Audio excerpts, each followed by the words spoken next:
I got asked to talk about why Japanese people write things in the wrong script, like using katakana when a word is normally in kanji, or using kanji when a word is normally in hiragana. Now this is actually an excellent question to ask me of all people, because you know that phrase, they literally wrote the book on this? Well, I literally wrote the book on this. This is my primary research interest, so I'm very excited to talk about the reasons why this happens. I spent my entire life attending the nation's most prestigious schools to talk about bullshit like this. I'm really just happy to be on TV. So let's jump into it. Chapter 1. Scripting Japan is an investigation. No, this is TikTok. We gotta go fast. We gotta make a short video. So there are 5 main reasons why people write things in quote-unquote the wrong script. And the first is just because. Yeah, that sounds like a cop-out, but it is a real reason. One thing that's important to really separate in your mind right off the bat is that the use of script is not like the use of spelling. Spelling standards are pretty set in stone, but script standards are not, and in fact they really cannot be. If you're watching this video, you probably know what the Joyo kanji list is, and if not, it's a list of kanji that the Japanese government have said people should try to restrict themselves to when writing to a general audience. Now this is a very influential list, but it describes itself as a meyasu, or a guideline, and the reason why is you just cannot dictate rules regarding script use like you can with spelling. Indeed, the Joyo kanji list itself and the kanji that are taught in Japanese schools have changed over time, so two people that came out of the same education system might know different characters. So sometimes the reason why a word is written in one script or another is just kind of chance. It can be part of just individual style. Some people know more kanji than other people. Some people forget kanji in the middle of a moment, so they have to use a different script. Some people are lazy and therefore just allow their phone to put in kanji when normally something would be in hiragana, or press enter instead of spacebar and get hiragana or katakana instead of kanji. So because these sort of social differences exist, you may find examples that don't really mean particularly anything. And that isn't exciting, no, but it is important to note, and something that I, as a researcher of Japanese writing, have to pay attention to, because one thing that I have to do when analyzing any use of script that I think is interesting is prove that it didn't happen just, because. So while variation in spelling often happens, it generally is kind of intentional, but variation in script is just gonna happen. There are way more kanji characters than need to be, and you can't arrest people for using ones that aren't on the Joyo kanji list. You can't fine them. So if they know them, they may want to use them. And if they know them, they may also forget them. Or they may just not be in the mood to press spacebar and find the right kanji, so hiragana and katakana it is. These things happen, gotta accept them. The second reason then, I'm going to broadly summarize as practical motivations, and this includes things like emphasis, space, etc. So obviously changing from the script someone expects to see to one that they don't is eye-catching, and just like say using italics or bolding or a particular color or font, switching script can be exciting. This attribute is most commonly associated with katakana. You can see examples where people say that katakana draws attention to a word. Here's one that might be fitting that. But it's not only katakana, it just is that katakana is used to write the lowest number of words, so it's most commonly the one that is exciting or unexpected to see. In contrast, when you have a word that is normally written in katakana, like say coffee, writing it in hiragana or kanji can be eye-catching and exciting.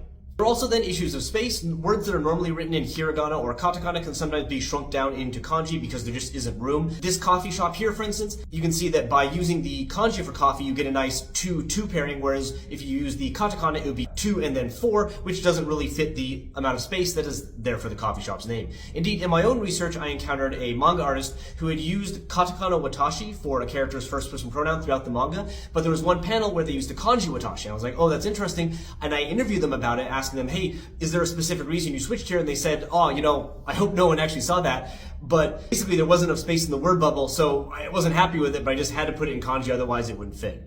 Another practical reason is just like audience literacy. Generally speaking, obviously, children don't know as many kanji as adults, so things that are directed at children, such as children books, will often be hiragana only or hiragana and katakana only, and any, for instance, signage that a child needs to be able to read, such as danger signs, are going to be in hiragana. They need to make sure that not just adults, but also children can access what's on the sign. The third major reason then is that there's kind of like vibes that are associated with each script, and this is something that is not like a theory. It's been proven in psycholinguistic research where they sit down and ask people their impressions of each script. They're not absolute, they're going to differ from person to person, but for instance, kanji has a feel that's kind of like masculine, old-fashioned, difficult, intelligent, but also potentially pretentious. uninviting, cold, etc. So for instance, a restaurant or cafe that wants to give old-fashioned vibes might use kanji where you would otherwise see hiragana or katakana. This restaurant here is using kanji for the word furansu, which I'm sure allows them to add like 1,000 yen to every single thing that they have on the menu. You actually find people online saying to like watch out how much kanji you put in your emails because too much makes it sound like you're being very cold, but in contrast, when people want to be very, very cold and analytical, professional, formal sounding, they might add the kanji in for that reason.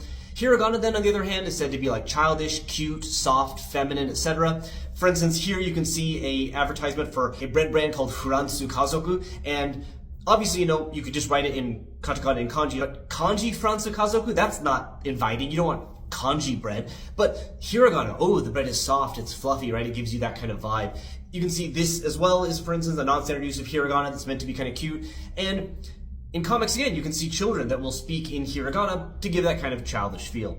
Hiragana then has a number of impressions. It's been called both masculine and feminine. It has kind of a sci-fi or futuristic approach. You can see it used like the dialogue of robots or anything that wants to be like kind of futuristic and high-tech looking. It definitely also emphasizes kind of a Western feel in a lot of cases, even though it's obviously a script invented in Japan, but because it's used for loanwords. It can then also have kind of an erotic or vulgar feel. A lot of times swear words, for instance, or slang is written in katakana to emphasize that it's a swear word. The word yaru, for instance, literally means to do, but it can also mean to have sex with. So while you can yaru anything in hiragana or kanji, if you're yaruing something in katakana, make sure it's a human being and that you have their consent. The fourth use is then kind of my research specialty, and that's that Japanese people pay attention to how other people use script and react to it. Just like the way that you, for instance, associate certain vocabulary, certain pronunciations with certain human beings, and of course Japanese people do too. Japanese people associate certain ways of representing the language with certain people.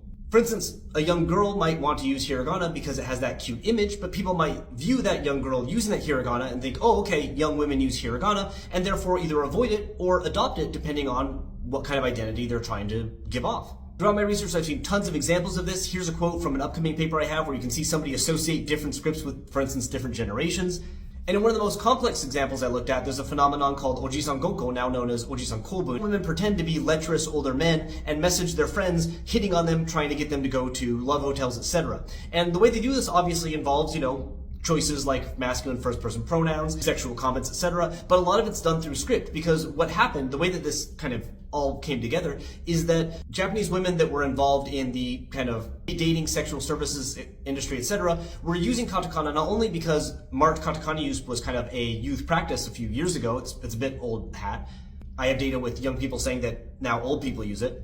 But they were using this and the old men that were their primary customers noticed it and started adopting it to connect with these younger women. However, they did it like wrong. They put the katakana in the wrong places. Think about when your parents use youth slang to you, like it's almost, there's something off besides just that they're old, like they're not using it at the right time, they're not using it in the right context. They're yeeting the wrong thing and saying no cap when there absolutely is cap. And then they also brought in their own idiosyncrasies, such as older people, they used more kanji than the younger people did. And young women observed this kind of improper attempt at replicating their own style and then emphasized it, creating a mockery where they exaggerated a failed attempt at imitating their own writing styles, or at least the writing styles of the previous generation above them, in order to parody and make fun of these kind of older men and, show off that they are not as net savvy as these younger women are. As just another example, I interviewed some Japanese death metal musicians that use excess kanji because within the international death metal scene, using language which is either difficult to understand or just even difficult to read is seen as very, very metal. So kanji was a way of kind of evoking this. But as a result, this creates problems because just like one accent is interpreted differently in place to place, one use of script is interpreted differently place to place. So when we were presenting on this person's script use, we actually had an older Japanese scholar say, no, they're doing that because they're racist. And the reason that this interpretation happened is that another group that really likes to use conspicuous kanji is Japanese nationalists. You can see it on like the vans that they run throughout Japan. So these various social uses are things that Japanese people observe, pay attention to, and respond to, and affect not only how they use script, but how they don't use script. And then finally, the last reason that you will see variation in the way that words are represented throughout Japan is just play. It's fun. Someone might write a word in hiragana because why not? It's fun. Someone might write a word that's normally in katakana and kanji just to have a laugh. And there are actually forms of kind of like historically set in stone language play that do use script. One in particular is adding kanji which are wrong to a word in order to add meaning to it. For instance, the word tofu, if you don't know the kanji for it, is literally bean rot, which is obviously not very appetizing. And so some Japanese tofu companies will change that final fu to the fu that's used in words like hofu or abundance, and phrases like eiyo hofu, full of nutrition, to show that it's, yeah, still tofu, but it's tofu that's full of beans rather than rotting beans. A very cute example that I like is writing gomibako, or trash can, as protect beauty box, which obviously phonetically still signals trash can, but adds kind of meaning, reminding you of the inherent purpose of a trash can to the word. If you want more complicated examples, check out one of these videos I did on Hearthstone translation. Because this sort of adding kanji to add wordplay and meaning technique is one that they use a whole lot and very, very well. That's the crash course. There you go. For those of you who do like your longer TikTok videos, don't worry, I got you covered too. Let's just get right back to it. On a fundamental level, this basic idea that script selection can be socially